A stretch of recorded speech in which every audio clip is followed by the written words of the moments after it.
ไม่สูงค่าไม่สูงพี่น้องตั้งเสียงค่ะไม่สูงพี่น้องตั้งหลงตั้งหลายกูจอกกูเจ๋งกูมึงกูเย่มาหบทบขาเขาใจเหล่าเกิงใจเกิงเหล่าค่ะใจเกิงเหล่าเก็บอย่างนั้นพวกเขาครับหรือใจเหล่าเกิงเลยเมื่อไงก็ติมาตอบคำถามมันพี่น้องเขาที่ถามมาตั้งติ๊กตอกแต่ว่าขาก็ออกมาลุงเลยมันตอบไปยาวอินเนี่ยเนาะเนี่ยค่ะมันในห้องมาอยู่ตีศูนย์ค่ะนั่นแหละศูนย์ยางพาราเนี่ยฮะสถานการณ์น้องอยู่ที่อำเภอเวียงแหงค่ะเนาะจังหวัดเชียงใหม่มันไม่อยู่ภาคใต้ครับเว้ยอย่าไปเข้าใจผิดมันก็ว่าพี่เฮ็ดสวนยางพาราเนี่ยอยู่ภาคใต้มันโยอาลูหน้าตาเหมือนในใต้ค่ะคำกับภาคใต้เนี่ยคาโกหมักกองหลายวันไหลปุ่นน้อมค่ะมันไปลงคลิปตั้งครั้งนี้ก็คือขามุดเด็กถ่ายอย่างลงอ่ะนี่ครับมื่อนี้เดี๋ยวมันลาได้ว่าพี่น้องเขาถามว่าอย่างพาราน่ะปุ่นเราก็ให้อย่างพอปีแบบพี่น้องมันก็มันก็หัวนะมันก็ไปหัวอย่างพาราดีปุ่นเฮ็ดน้ำมันก็ขนาดนั้นเลยนะมันแต่มีปุ่นห้องว่ามันแต่มีปุ่นนี้มันดีช่วยมันได้ขายน้ำยางก็ขายอะไรครับน้ำยางสดนี่เป็นเรื่องน้ำนมเขาเนาะแล้วก็น้ำยางแล้วก็เป็นไม่ไหนเป็นห้องยางคนถอยเขาเนาะมันจะเป็นก้อนนะเพราะเขากี่แล้วก็ได้เป็นน้ำหื้นที่เขาให้หนีนั่นแล้วก็เขาก็น้ำกดไก่หยอดแล้วก็คนได้เป็นก้อนไม่ไหนครับที่แข็งในเป็นห้องยางคนถอยแล้วก็ดิมอินเทอร์เมลเป็นให้ยางแผ่นอันนั้นเป็นแผ่นเหลืองๆมันชื่อห้างพึ่งนะแผ่นยาวๆมาหน่อยอันนั้นราคานี่เป็นห้องว่ายางแผ่นดิบเนี่ยแบบแล้วก็ยางแผ่นล้มควันเนี่ยค่ะอันนั้นมีทางเมลแต่ว่าผักเนื้อเข้าในปุ่นเพราะเฮ็ดก็คือค่ะเป็นเฮ็ดมันในขายค่ะเพราะยางแผ่นมันเพราะเฮ็ดมันรุมลายหยาบต้องเอากาเข้าห้องอบเอากาลุ่มลาป้องขึ้นห้องขึ้น5 อินก่อนแล้วนะขายแล้วมันนะแต่ว่าป้องขายอะไรราคาเป็นในแคบมินปูหมาในราคา30 บาทอันยางแผ่นที่ขายอะไรอยู่หมอกปุ่นอ่ะเกือบ60-70ค่ะ50-60แล้วนะโลนะ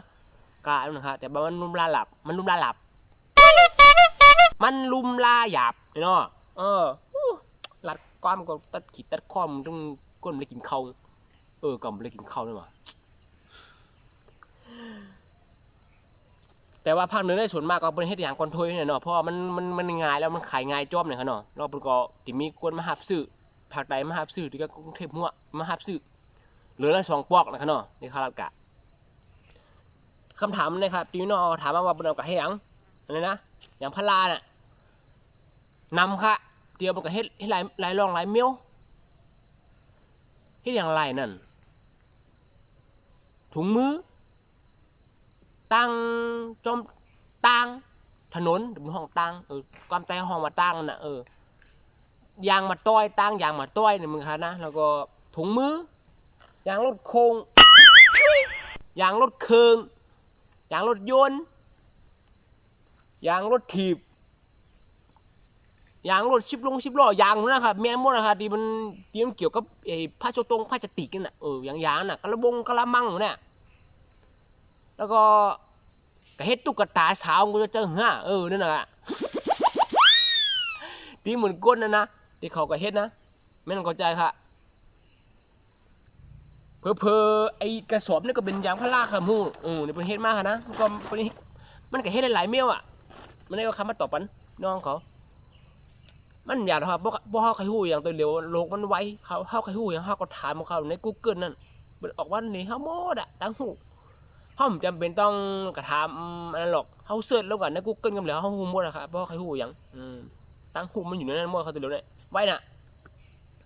มันได้ก็มาตอบมันได้ค่ะเนาะ